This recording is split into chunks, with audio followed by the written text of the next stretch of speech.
Ang programang ito ay rated SPG. Striktong patnubay at gabay ng magulang ang kailangan. Maaaring may masiselang tema, lengguwahe, karahasan, sexual, horror o droga na hindi angkop sa mga bata.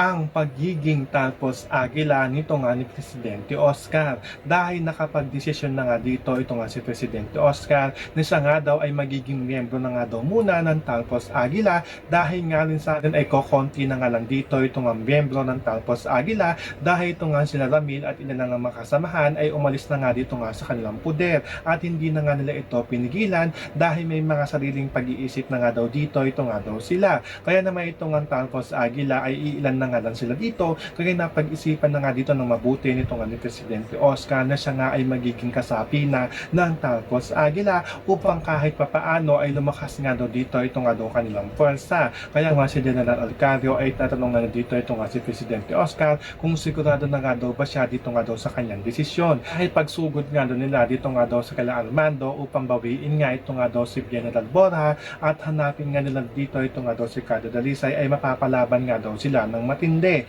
So ito naman si Presidente Oscar ay sigurado na nga ito sa kanyang naging desisyon. So baka kaabangan natin dito ang pagiging miyembro nitong nga ni Presidente Oscar sa Talpos Agila. Yan ang ating mga pakakatutukan at pakakaabangan dito nga lang sa FPJ sa Probinsyano.